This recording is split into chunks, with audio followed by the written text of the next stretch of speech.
Hey everyone, I know yesterday I said the Christmas video I did was going to be the last video I do this year, but I just saw Soul and I kind of want to talk about it. So, Soul is the new Docter Pixar movie. It just dropped on Disney Plus today, December 25th, and I have a lot to say. I have not been big into Pixar ever since Coco. I think Coco was the last movie I saw from Pixar and I really loved. So since then, I haven't really gotten anything that I've just been dying to rewatch. I saw Onward and I really didn't think it was that great. So I was kind of skeptical going to Soul, and then I kind of saw the trailers and I was a little swayed in the right direction. Also, I knew that Docter was going to direct it, and he is incredible. I really like what he did with Inside Out. Inside Out is, to this day, one of my all-time favorite Pixar movies. Top 3 favorite Pixar movies of all time. So I was really interested to see this one, and I was not disappointed. This is not one of the best Pixar movies. I'm going to say that right now. I've heard some people say it is one of the best. It's like a 5-star, 10 out of 10, perfect movie, and it's a masterpiece. I don't really think that way. I don't really believe that's the movie that we got. It is very good.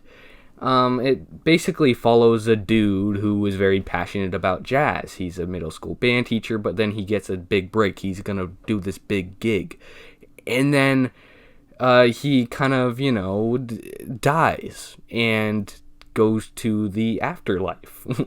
And he gets turned back into his soul, and then all of these things and shenanigans get mixed up, and he's just trying to return to his body while kind of discovering more about himself. So it's a good concept on paper for sure. I love movies about passionate people, and that's what I really got from the trailers, was this was going to be a really passionate guy. Our main character is going to be someone who just loves what he does. And it kind of reminds me of what Damien Chazelle did with La La Land, the whole idea of, a jazz guy really pushing hard to go forward with his dreams. And it's my biggest praise for the film is definitely the animation. This is some gorgeous animation, and I like how at this point in time Pixar can make everything kind of pretty much photorealistic, but the characters very cartoony and unique. The head shapes don't really look like normal human head shapes, but that's kind of the charm of the movie, and that's what makes it stand apart. But then all the scenery is like photorealistic. And so they do a really good job blending those two things. It looks very nice. I also like how it goes inside of a kind of a low-class America, more of the slums, kind of diving in that area. We usually follow characters like in The Incredibles, like that live in like suburban homes. We just kind of follow more higher class people, I guess you can say. And with this one, you're just following kind of a normal guy and just, on the street. He's just kind of doing his thing. It does a really good job dissecting like the beauty in humanity. And that's what I've always liked about Pixar from the very beginning, is they do a really good job just making you really dissect its messages very well and to really understand other people's perspectives. And it does such a great job just tackling a lot of different heavy themes while also still being suitable for kids. I've heard some people say they're not going to show this movie to their kids. I don't understand why.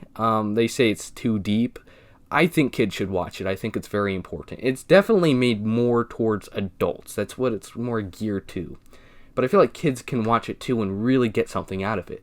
There's a lot of themes about like self-worth and people kind of believing in themselves, but they do have a lot of scenes where people are just putting themselves down, like they're just saying, "Oh, I'm worthless," and they say things like that are, very relatable. Those are things that a lot of people say, and so it works for the things that they're trying to do.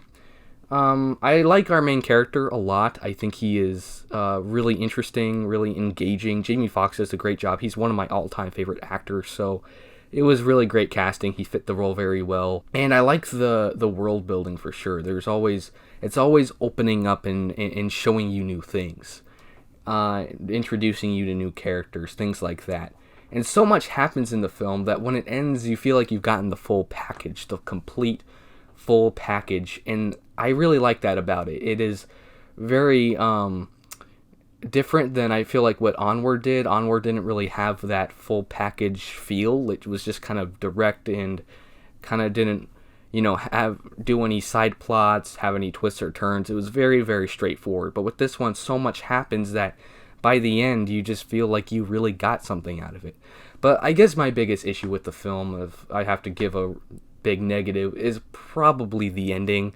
And it's not really the ending itself. It's just that it kind of just wraps up. It doesn't really give you time to digest everything. It just ends.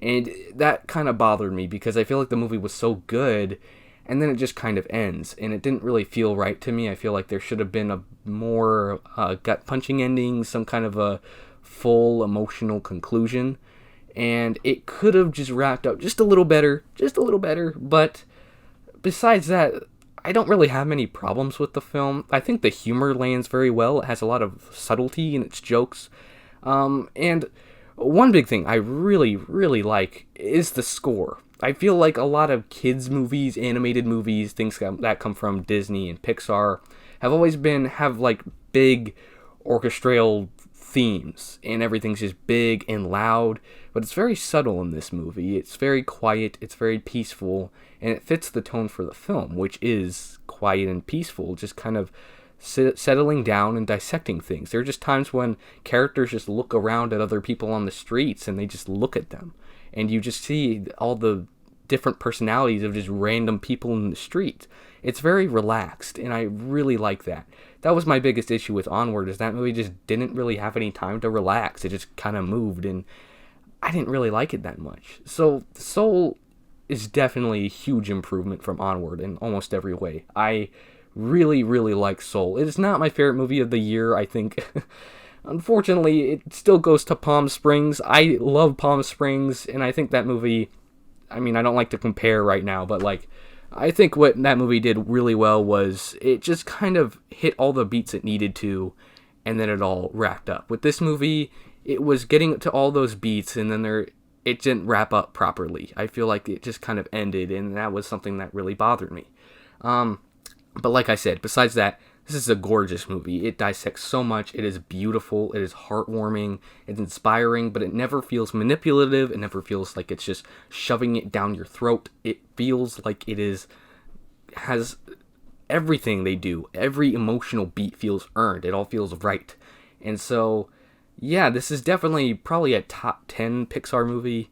Not any higher than that. I don't think it's the greatest thing I've ever seen. Far better than anything they've come out with since probably Coco. And yeah, so I really enjoyed Soul. I'm probably going to give it an 8 out of 10. I thought about giving it a 9, but I'm a little more satisfied just giving it an 8. I think that is just the right score it needs. I really respect the filmmakers for, stopping production and doing a lot of things at home. A lot of the animation was done at home. And I really appreciate that they still put all that work in, and it all pays off. Every frame of this movie is oozing with love and passion, and there are just a few animated movies out there I think that are this unique, especially coming from a big company, from an American company, and I like that. There are just not many movies as unique as this one that I've seen in a while. So yeah, this is definitely a favorite of the year. If you haven't seen it yet, go check it out. It's on Disney Plus now. It just dropped today. And if you like this, you can just, check out my channel. If you don't, I don't really care. And I'll see you in the next video. This is Ethan Butler, and I'm out.